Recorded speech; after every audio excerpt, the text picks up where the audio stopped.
여러분 안녕하세요. 연세대학교 심리학과에서 상담심리전공 교수는 이동규라고 합니다. 여러 가지 제가 받은 그런 질문들에 대해서 고민 상담소 운영하는 시간입니다.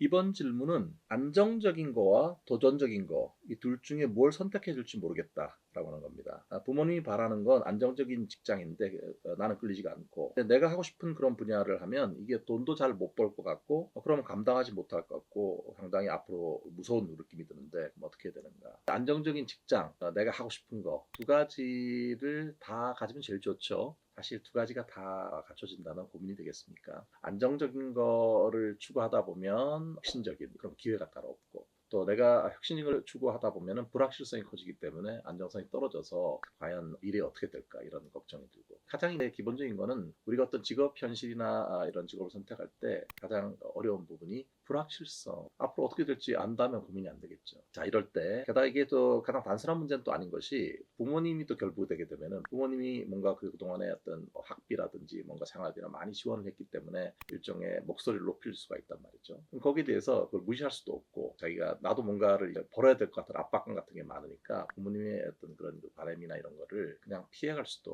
없는데, 그렇다고 그걸 따라가자니 내가 내 삶을 사는 것 같지 않고 이런 거죠.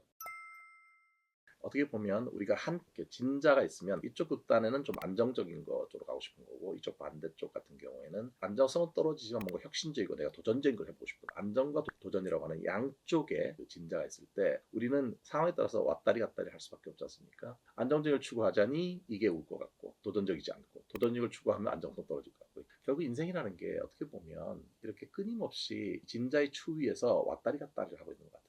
어느 정도에서 내가 그걸 택했을 때 내가 행복할 것인가라는, 결국 내가 선택을 해야 되는 것인데, 이때 개인차가 큽니다. 어떤 사람은 안정성 있는 쪽에 대해서 적어도 안정성이 이 정도는 있어야지만 나는 행복한 사람이 있고요. 또 어떤 사람 같은 경우는 내가 하고 싶은 일을 하고 있느냐 이런 게 중요할 수가 있기 때문에, 결국은 이게 각자의 개인차, 개인의 가치에 따라서 어느 정도 지점에 있을 때의 행복한가 하는 게 다르다는 겁니다. 그러니까 모두에게 동일한 법칙이 적용되는 게 아닌 거죠. 어떤 사람은 안정성이 90% 있어야지 행복한 사람이 있고, 또 어떤 사람은 안정성이 한 60%만 있어도 행복한 사람이 있고, 다 다르단 말이죠. 엄밀하게 말하면 안정성이 65.12%일 때 행복해 한 사람이 있거든요. 근데 그거를 결국 찾은 방법 자체는 시행착오를 할 수밖에 없어요. 좀 더 안정적으로 추구했다가 뭔가 어떤 경험이 있었고, 또 반대로 도전적인 걸 했다가 어떤 결과가 나오는지 우리가 학습을 해야 되는 것이기 때문에 결국 왔다리 갔다리를 할 수밖에 없고, 그 중에 어딘가에서 내가 있어야 될 지점을 찾아야 되는데, 이게 이제 고민인 거죠. 왜 고민이 되냐면은 도형의 방정식이나 이런 걸 보면 좌표축 같은 게 있죠. X축과 Y축 2차원을 생각해 봅시다. 우리는 늘 한 차원에서 고민하고 있는 거거든요. X축에서 안정과 도전 사이를 왔다리 갔다리 하고 있어요. 좀 이거는 오른쪽으로 가더라도 시행착오를 할 수밖에 없는 그런 구조인데, 이럴 때에 어느 정도의 어떤 안정성, 어느 정도의 도전적인 걸 하는 것이 나한테 필요한가, 내가 중요한가라고 하는 거를 알려면 내가 어느 좌표축에 서 있어야 되잖아요. X, Y라고 하는 특정한 좌표에 서 있을 때 내가 행복할 수 있느냐, 이게 결정되는 건데, X, Y라고 하는 좌표가 양쪽이 2차원이 있어야지만 내가 어디 서 있을지가 우리가 점을 찍을 수 있는 거잖아요. 근데 지금 고려하는 것 자체는 X축 하나밖에 없기 때문에 X축에서만 점을 찍고 있는 거거든요. 이건 끊임없이 왔다 갔다 할 수밖에 없어요.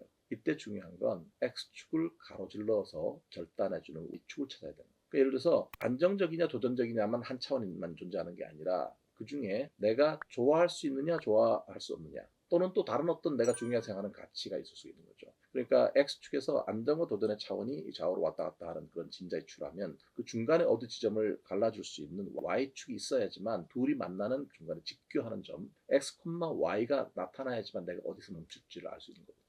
그래서 오히려 이 문제에 대한 해결은 한 차원에서만 이게 왔다 갔다 할 문제는 아니고, 오히려 이거를 또 다르게 고려해 볼 수는 두 번째 차원을 생각해 보는 거죠. 그게 연봉이 될 수도 있겠고, 어떤 일에 대해서 내가 느끼는 만족감이 될 수도 있겠고, 각 개인마다 중요한 또 다른 차원이 존재할 수 있는데, 오히려 이게 X 차원 내에서의 시행착오만 하는 것이 아니라 나한테 중요한 또 다른 Y축을 생각해 보고, 그 둘이 만나서 교집합이 되는 그거를 찾아내려고 하는 게 도움이 될 수 있습니다. 또 한 가지는 저는 좀 그런 생각이 들어요. 부모님이 어떤 도움을 받을 수 있죠. 그리고 추가적으로 지원이 필요할 수도 있어요. 근데 정말 내가 중요한 어떤 부분이라고 한다면 부모님에게 필요한 어떤 자금이나 그런 거를 빌릴 수도 있다고 생각합니다. 그러니까 정말 나한테 중요한 거라고 한다면 오히려 이거를 전적으로 다 지원받는다가 아니라 내가 어떤 계획을 갖고 있고 부모님에게 얘기를 하고 이걸 하는데 어떤 돈이 필요하고 만약에 여력이 된다면 어떤 분을 도움을 받을 것인지 그리고 그걸 내가 어떻게 갚아나갈 것인지 이렇게 충분히 좀 설득하거나 얘기할 수도 있다고 생각합니다.